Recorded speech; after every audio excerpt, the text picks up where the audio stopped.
Welcome to another OpenChain webinar. This time we're going to talk about enabling software bill of materials across the Linux Foundation.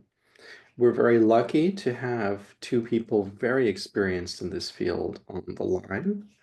We have a very old friend from the world of SPDX, Gary O'Neill, who has been acting in multiple places with multiple hats for many years. But the common thread is if you want to talk about things like SBOMs and automation, you'll bump into Gary one day or another. We're also quite lucky to have Jeff Shapiro, who has been working in the Linux Foundation for several years in a very large background task, which is looking at all of this code and thinking, how do we manage bill of materials here? Now, for those familiar with Linux Foundation, you'll be aware we have over 1,000 projects.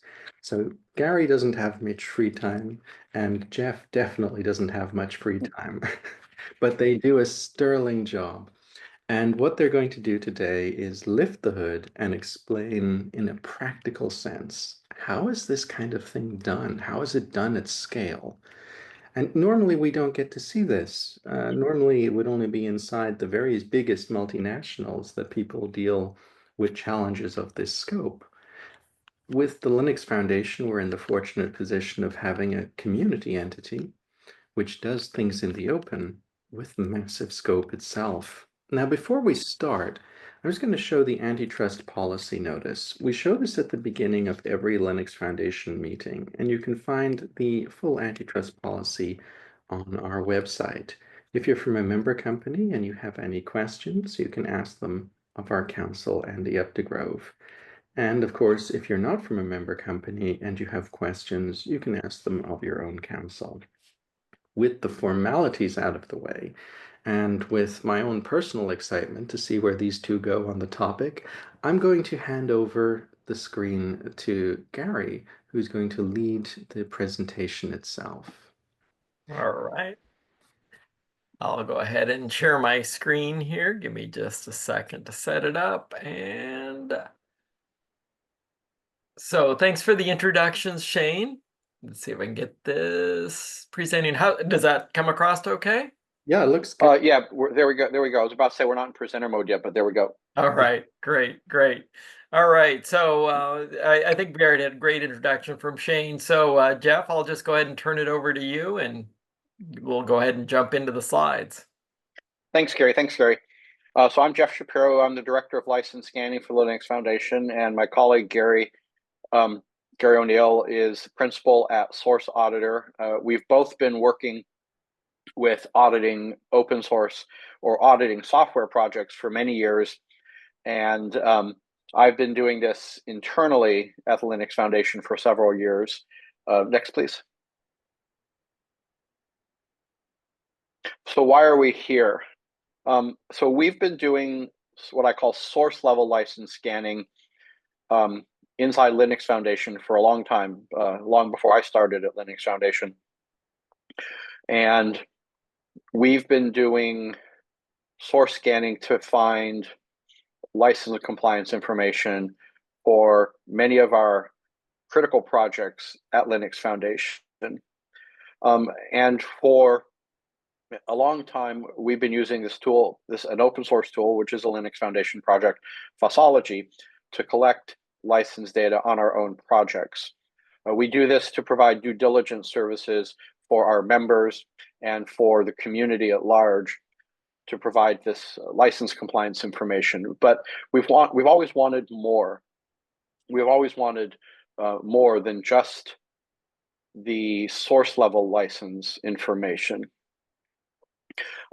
So to that regard, we wanted to add license information for dependencies as well.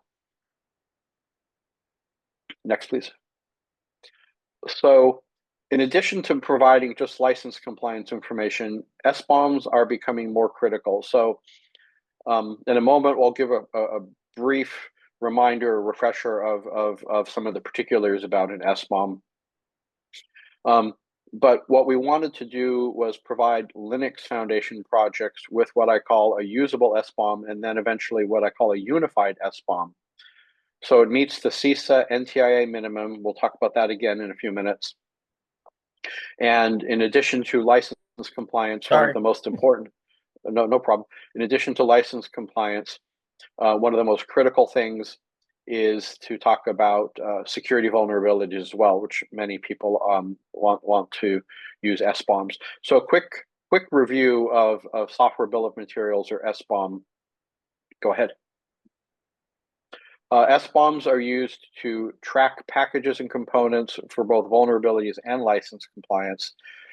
They're used to provide downstream users, again, whether it's our Linux Foundation members or the entire community. We have inside Linux Foundation, as Shane said, well over 1,000 projects that are all critical, typically critical infrastructure projects across virtually all industries that exist.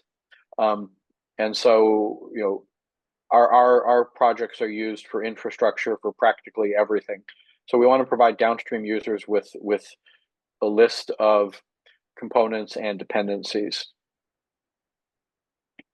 An SBOM will uniquely and unambiguously identify the components, and they're very important, their relationships to one another. SBOMs are by their nature machine readable and in standard formats. And in particular, we will talk about SPDX, which is a standard from Linux Foundation as well, as most people are aware. And the SBOMs we produce are in SPDX. So as CISA NTIA like to say, a software bill of materials is a nested inventory for software. It's a list of ingredients that make up software components. Next, please. So off to you, Gary.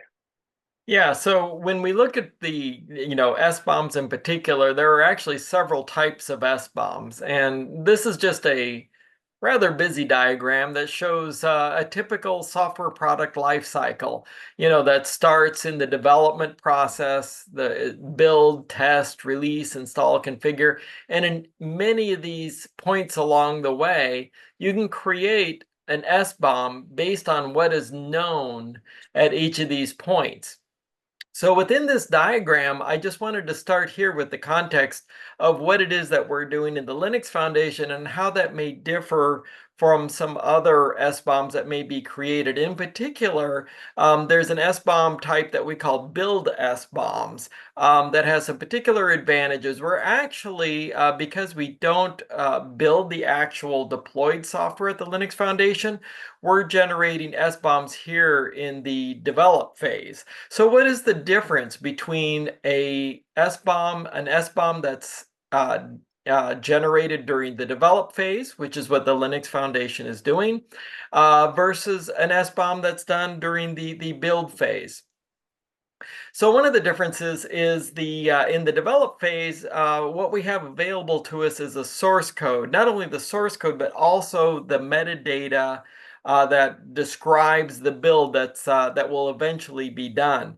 But during a build phase, you actually know the exact metadata, and you actually know a lot more information because the product itself or the package itself is being built.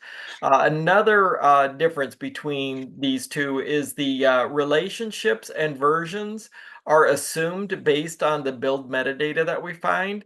And if you construct an SBOM during the build phase, you actually know what those relationships and the exact versions actually are. Because the package has not been built yet, we don't have an associated executable or library. But during the build phase, the actual output can be captured and included in the SBOM itself. The tools we use are a little different.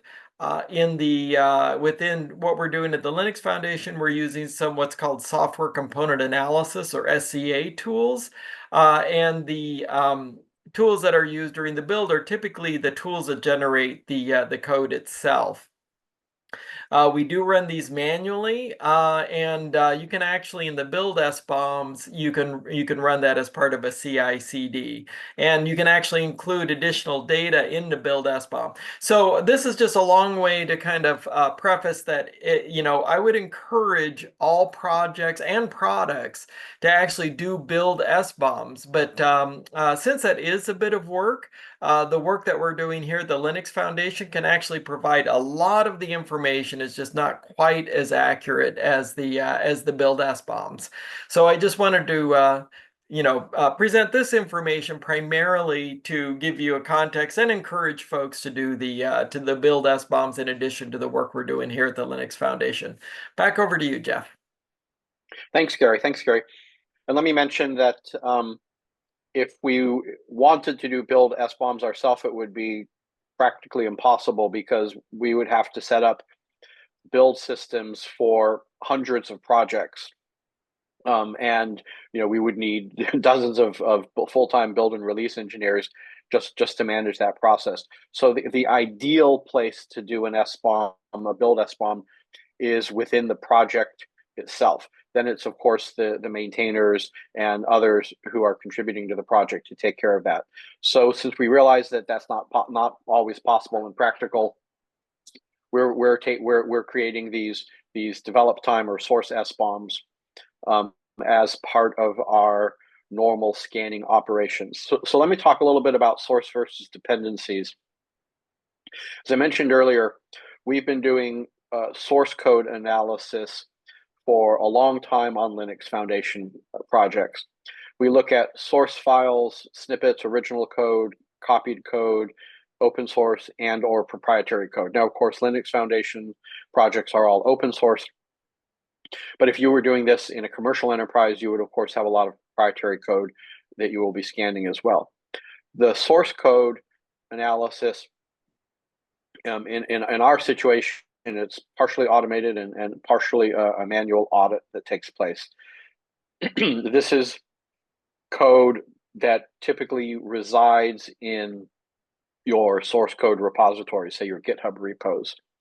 It's important to note that most of the tools, as Gary mentioned, the SCA tools that do these types of scans, they're good at finding license information, but they're often bad at differentiating things like false positives or false negatives. So it typically requires a manual review process of some type to make sure that you have accurate results. If you don't do this manual review, the results just simply will not be complete or accurate. So then we have a dependency analysis. This can often be automated, and the reasons for this are because we're looking at the metadata. So the dependency analysis is mostly, excuse me, mostly third-party code, like could be libraries, binaries, and artifacts. These third-party artifacts typically do not reside in your source code repositories, in your GitHub repos. But importantly, the metadata that point to these dependencies is part of the source code. It is part of what's inside your repos. That's how we find it. So the tools that do this kind of dependency analysis are pretty good at picking up this metadata, and there's less room for false positives and negatives. So generally, this can be done in an automated fashion. Next. What I like to say is these are really two sides of the same coin. You really need both a source code analysis and a dependency analysis to have a complete picture for license compliance. And of course, license compliance is, of course, very near and dear to everybody who's familiar with OpenChain. And it's also important for SBOMs, both for license compliance information in an SBOM as well as additional information. So what we have today, we're calling phase one. We have both. And what we will have in the future is what we call phase two, where we'll combine this information. So today, go next, please. Today, we are building or creating SBOMs in the source SBOM in the develop phase, as Gary mentioned. And this top portion is all of the data that NTIA and now CISA considers the minimum specification for a government compliant SBOM. Next. And we are adding, in addition to this, this bottom portion, package information, particularly package license information, that comes from the dependency scan. So we're in our scans, we're collecting license data from source and from dependencies. Today, the SBOM that we're generating has that license data from the dependencies only. So the license data from the source is still available. We still provide that information when we do our scans. And we still provide that in a way that people can look at, but it's not yet collected into the SBOM. So the dependency information is what's being added to the SBOM. Next, please. Right. So Okay. let's take a look under the hood and see how this is actually done. First thing I just want to describe, there is a tool that actually was written by Steve Winslow. Some of you may know Steve. He's contributed quite a bit to the licensing profile in SPDX and part of one of the co-leads of the legal team. He wrote a tool called Scaffold, which basically augments some of the functionality in fossology to help automate some of the scans. So it's a tool used by Linux Foundation primarily for the source code scan. It uses a configuration file to capture information about the Linux Foundation project and a lot of the metadata. So we have a lot of that metadata already in these configuration files, and it orchestrates the scanning process. I thinking there's probably 7 or 8 different total steps that we go through, and this is all kind of managed in a workflow process within the Scaffold utility. And it currently integrates with Fossology for source scanning, and it produces both reports and SPDX files as the result. It is an open source project, and but I will give you a caveat. It's very specific to the Linux Foundation. It's very specific to open source projects.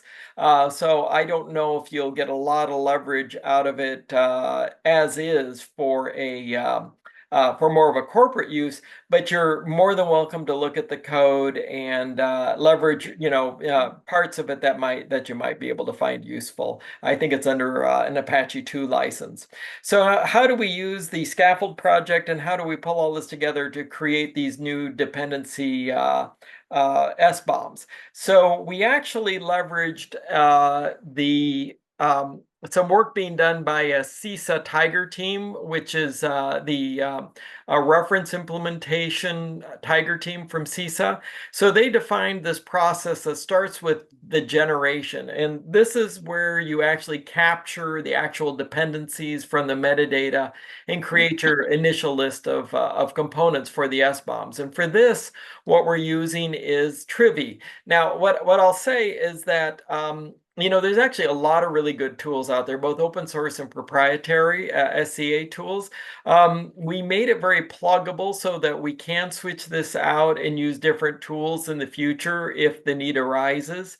But we picked Trivy because one of the Linux Foundation projects was using it already, and we did some analysis, and it did a pretty good job. So that's the one that we're starting with. So after the generation with Trivy, it generates an SPDX file, which is kind of convenient because that can be used as an input into augmentation. Now, the augmentation step is where we take the metadata, in this case from the Scaffold configuration files, and we bring in, the information about the Linux Foundation project. So we already know what the project stated license is. We know a lot of information about, where the origin of this package is, and that's all captured and merged in using the Scaffold utility. And we produce an SPDX file as the output of that process. Then we take it to the next step, which is enrichment. And what enrichment does is it takes an existing SPDX file or any standard SBOM, and it adds additional metadata from external sources. So basically, it may be adding information about security, information about licensing. So in our case, we're using a tool called Parlay from Sneak. It's open source, and the specific enrichment we're using is an upstream package management metadata. I think it's called oh boy, the name is escaping me right now, but I'll come back to that in a second. But the upstream enrichment data, basically it's a catalog of package metadata that has license information that we then add in during this enrichment process. And Parlay, once again, produces an SPDX file. And then there's one extra step, which, we didn't actually plan in the beginning, but it turns out we needed it. Turns out that there are a few minor issues with these tools where it doesn't pass the SPDX validation.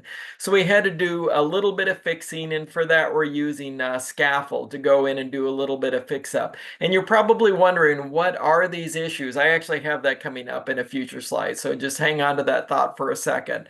And then this again produces SPDX. We do one more step, which is to run it through Verify, which is using the community-supported SPDX tools.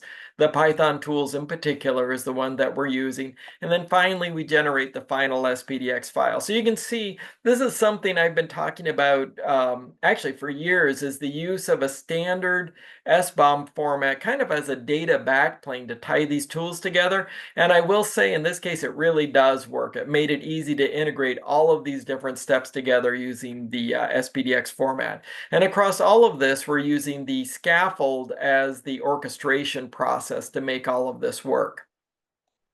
So what are these fixes we're doing? There were a few bumps in the road, and I kind of split this into two categories. One are issues that actually caused it not to validate as a valid SPDX document, and then another set of issues where we didn't meet the minimum SPDX requirements. So in terms of the validation, one of the issues we ran into, and this actually turns out to be very common in SCA tools, both proprietary and open source, I find, is that there are invalid license expression due to the upstream metadata not using valid license expressions. So you may have a file that's let's say a Maven POM file that states a particular license, and it'll have a string that's supposed to be a valid SPDX license expression, or maybe it's not supposed to be. But in either case, that string is taken verbatim and put in as the SBOM license. And many cases, it's not valid. So that had to be fixed up. Otherwise, we couldn't pass validation. So the approach that I used was to basically take that string and turn it into a license ref, which is a way of capturing non-listed license data within the expressions. There was also a few incorrect usage of fields in some of the tools, so I had to basically take the data out of one field and move it to the correct field for usage. And then in one case, I had duplicate identifiers. So we actually had two different packages using exactly the same SPDX ID, which causes some issues.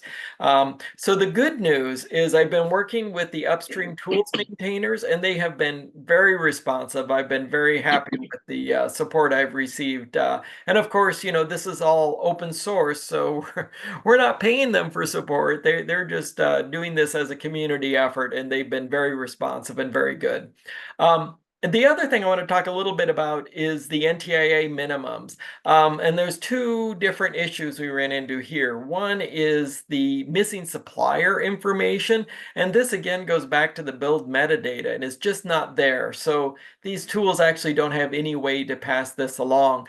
There's a few ideas we have of being able to fix this. One is maybe starting to maintain, you can find the supplier if you do some manual digging and do some manual effort. You usually can find that. Perhaps we can even create like a curated database of supplier information. But I think the best solution is to get the upstream component supplier to include the supplier information in the build metadata. And then we also run across a lot of components where, because we're doing this in the develop phase, we don't know the exact version of a component that's being used. So the metadata may say use any component that's later than the specific version. Well, we don't know what version is actually used in the build. So the real solution for this is to actually use a build SBOM to actually nail that down. But one thing we could do is include whatever information is available, even if it's a range of versions that's not very precise. So those are the bumps in the road. That's what happens during that fix phase. Now what I'd like to do is just describe a little bit about what it is that we produce. So those of you familiar with SPDX, we put everything in what's called an SPDX document. So that's kind of that describes the actual file that we produce. Within that, we have the document itself describes a package. And the package that we're picking is a package, it's a little bit fabricated, but it's actually a package that describes the entire Linux Foundation project, because we're doing these scans across an entire project. And a project may have several different repositories, several different distributed units. And the way we're consolidating all this is we create a top-level package with the name of the project. We know what the intended license for the project is. We have that in the scaffold metadata. We bring that in. And then for the version, we're just using the date that the actual analysis was run. So within the package, you're going to run into one or more different repositories. And typically, a repository represents a distributed package. But we will create a package for each of these repositories. And the name of it will be the name of the repo. Again, we know the license from the scaffold metadata. And for the version, we're using the git commit hash. So that one is very precise in terms of what it is that we're describing. Within a repository, we're going to start running across the package metadata files, whether it's a Maven POM file or requirements.txt file for a Python package. Whatever type of metadata we run into, we're going to create a package for each of those.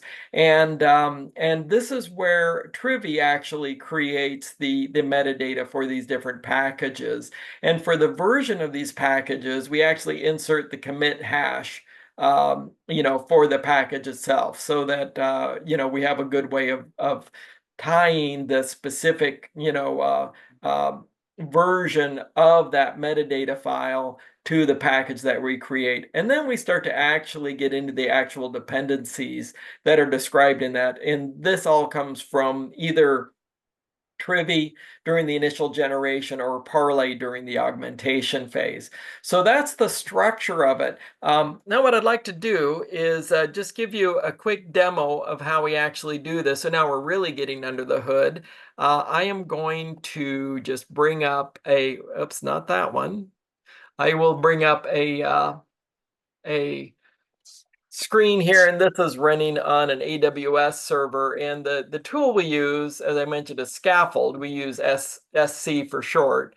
And this just gives you an idea of the different commands. And the structure is we do SC, and then we put a date in that we want to run the scan against, then the project and sub-project, and what it is that we actually want to do. And if I did it right, oops, yes, I did do it right. It's still in my copy buffer. So you'll see here what I'm about to run is against the 2024-09 month.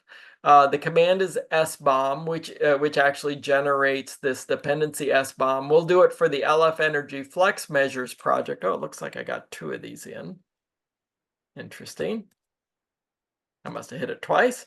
So we'll go ahead and execute this command. And as it does that, I'm just going to switch over and show you where the results end up.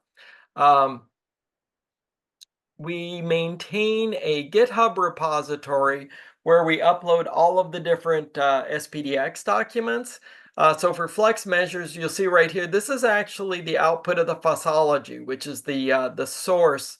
And then in a minute, when this actually finishes, and it's still running, it looks like, Oh, actually, it is almost done. There it goes. So you'll see it gives you a few status messages, but it just pushed the flex measures output up to this repo. So if I do a little refresh here, hopefully, there we go.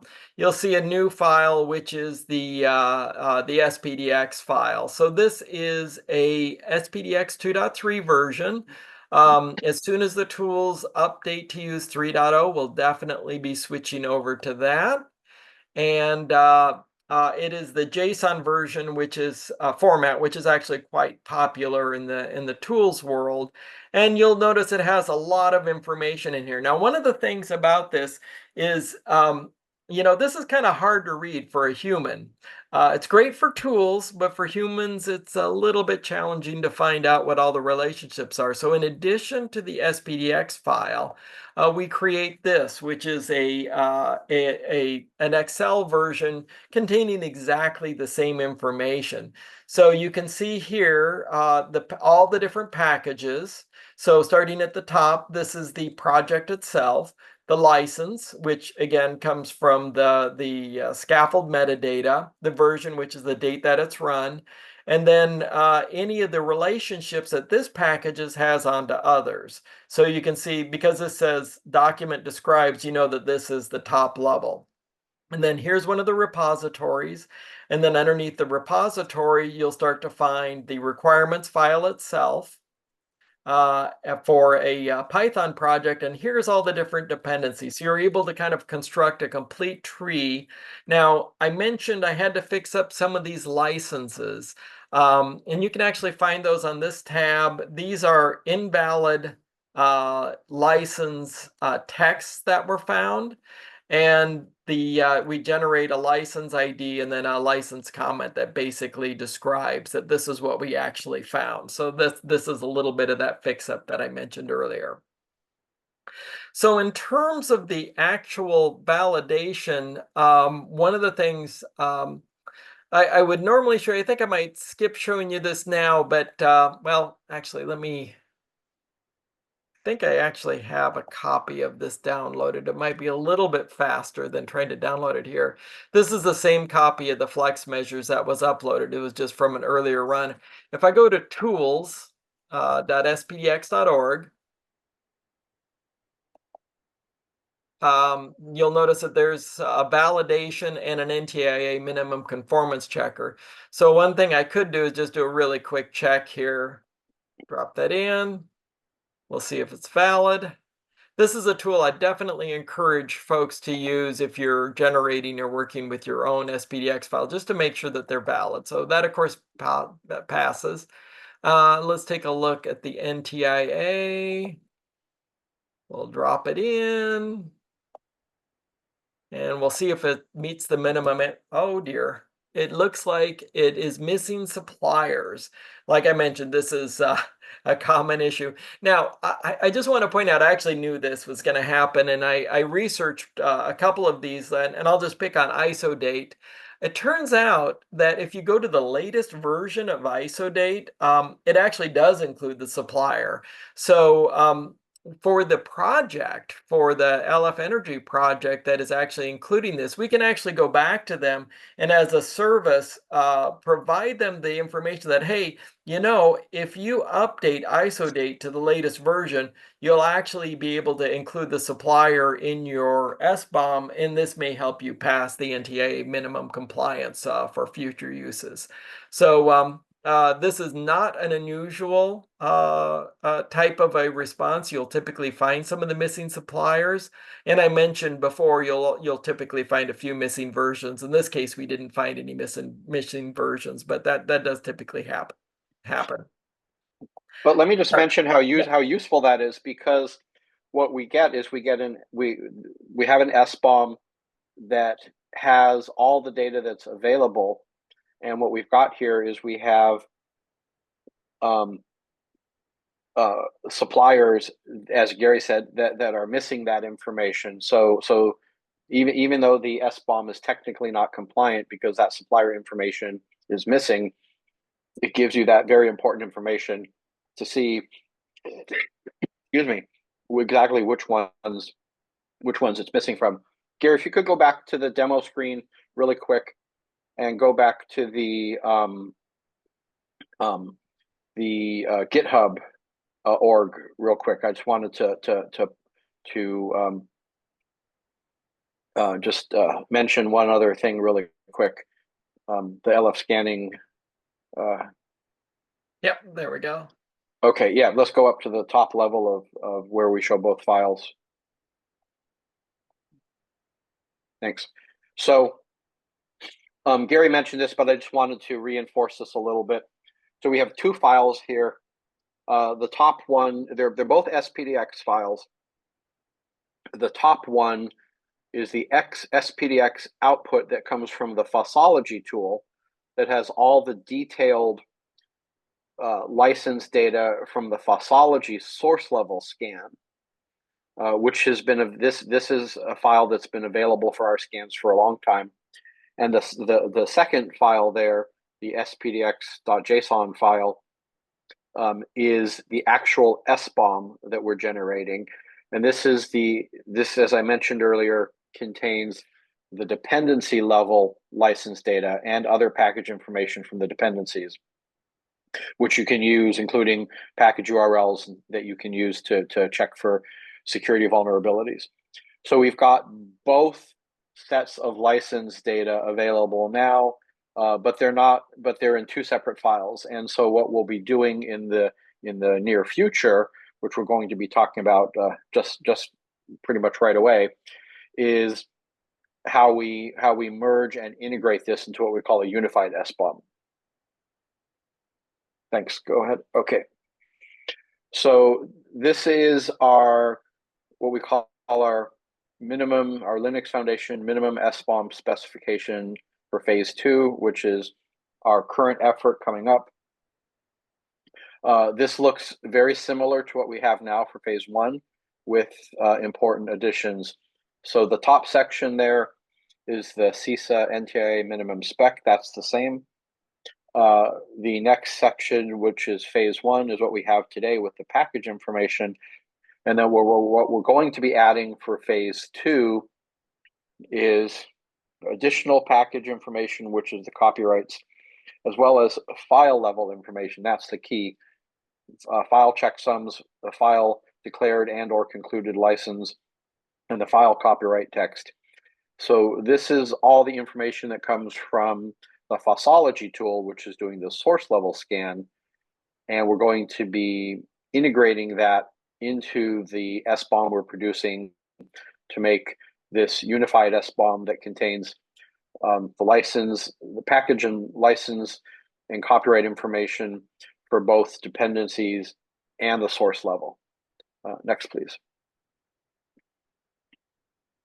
Yeah, ahead, so Gary. in terms of the tooling impact of this, there's a couple of things. So you'll notice I left a little gap here. This is what I showed you before on our generation for phase 1. We're in the generation phase. We're now bringing in the Fossology scanner as a second SCA tool to generate data. And of course, now that we have two of these, we need to merge those together. So this will be enhancements to the scaffold tool. And of course, once again, I'll be using SPDX as the data format for integrating this with the rest of the process. So in terms of actually using the output of the SBOMs, one of the things you could do is take the new SBOMs that we're generating and help you find security vulnerabilities. It includes package URLs within it, which is one of the primary means of correlating a particular component to vulnerabilities in vulnerability databases. And there's both open source, free databases out there and proprietary ones, but in either case, almost a large majority of these tools will take SPDX as input and look for those package URLs to provide you the information. And then, of course, license compliance. You'll be able to get all of the dependency licenses with this and be able to use that for comparing to your policy and license data for report generation. And finally, is to meet the government regulations. If you're able to get to the NTIA minimums, you'll be able to achieve that. But there's also the EU CRA. Japan has standards in place as well, regulations in place for SBOMs or soon to be in place, and many other geographies are following suit. So that's actually one of the key drivers for SBOMs. And even though these aren't build SBOMs, they do in many cases still meet some of the minimum requirements and can be used for that while you're working on your build SBOMs. So in terms of future plans, did you want to take this one, Jeff? Sure, thanks.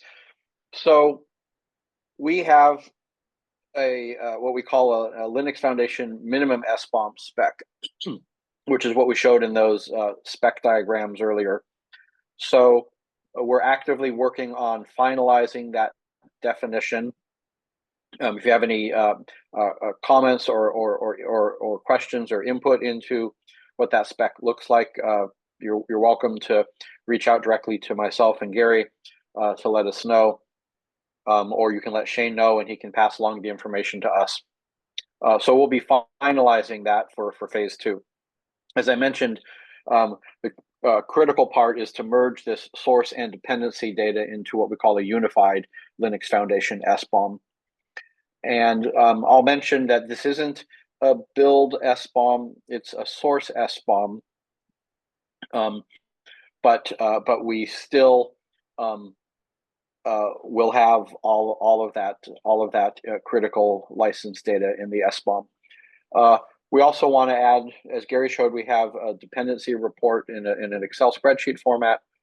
We want to add, and we showed that in this particular case for this project, there was supplier data missing. We want to add that to the report so that it's really, really easy for project maintainers and contributors, technical steering committees, and advisory committees to see for specific components that they have in their dependencies, whether it be a direct dependency or a transitive dependency, which is a dependency of a dependency. We want to provide that data to the projects so that they can see if perhaps they have an older version of a dependency and maybe that supplier data or some other missing field is available in a later version. And of course, we want to support the latest SPDX 3.x standards. Right now, we're producing SBOMs as Gary mentioned, in the 2.3 to the 2.3 standard, and we want to once all of the tools catch up and make it possible, we of course will support the latest standard. And we also want to right now today we're publishing these SBOMs on GitHub in the GitHub organization LF scanning that we showed in the demo, and we also want to include these in our LFX platform. Many of you may be familiar with LFX. Certainly, Linux Foundation members are familiar with our LFX platform, and we want to make these SBOMs available on that platform in the future as well. And certainly, last but not least, we want to produce these in an even more automated fashion for every LF project. So I'll take a moment to mention that today we can and are producing these SBOMs for the Linux Foundation projects, which are currently part of our scanning operation. So we have well over 1,000 projects that Linux Foundation hosts across virtually every industry known to us. And we are currently doing these license scans for approximately 250 of those 1,000 projects. So that is far from every project today. But as we continue this effort, we want to increase the automation and eventually be producing this for every LF project. So today we've got this available for the ones that are currently being scanned, and we're working towards doing that for every project. So we hope that you found this useful and educational. I know we have some questions in the comments in the chat. Gary, I'll hand it over to you for a minute if you want to add anything, Sure. and then I think we should, and then we can open it up to Q&A. Yeah, no, I think let's go ahead and go to Q&A. I was just looking at some really good questions in the comments field. I was just looking at them now. I think the first one, how can we contribute to the LF minimum SBOMs? Creating issues and PRs in the repo, issues certainly, contributions are definitely welcome. But also feel free to reach out to myself or Jeff, and we'd be happy to discuss, adding to the minimum SBOM. That's an area that we're very, very interested in feedback and input on. So you could either reach out to us directly or add an issue to the to that repo.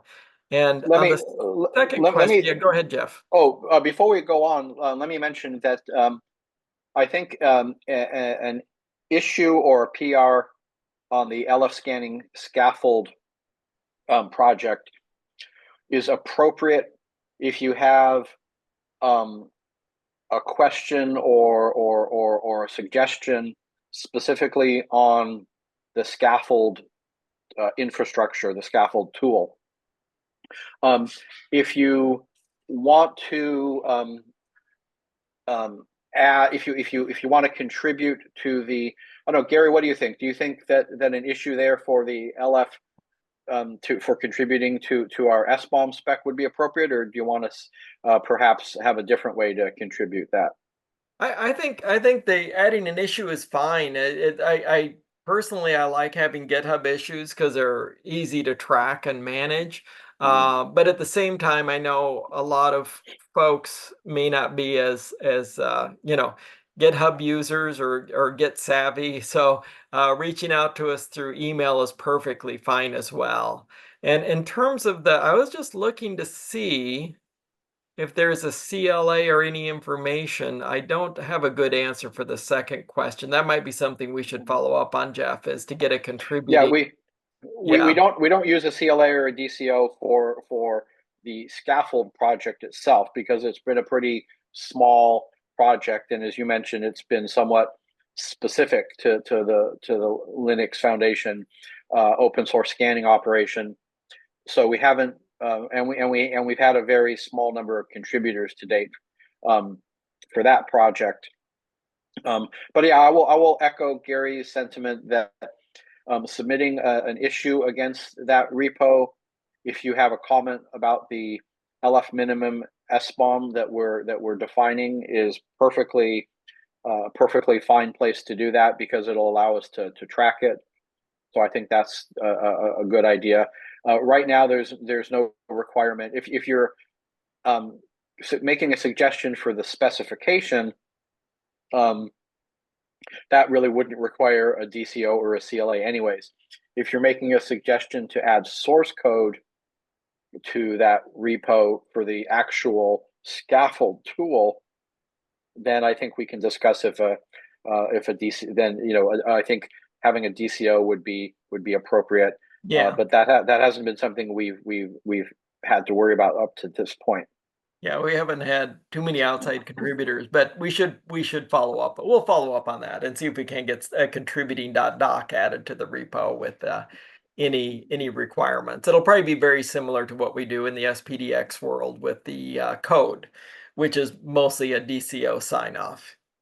Yeah, as opposed to Yep. the spec where we have a different licensing set of requirements. Yeah.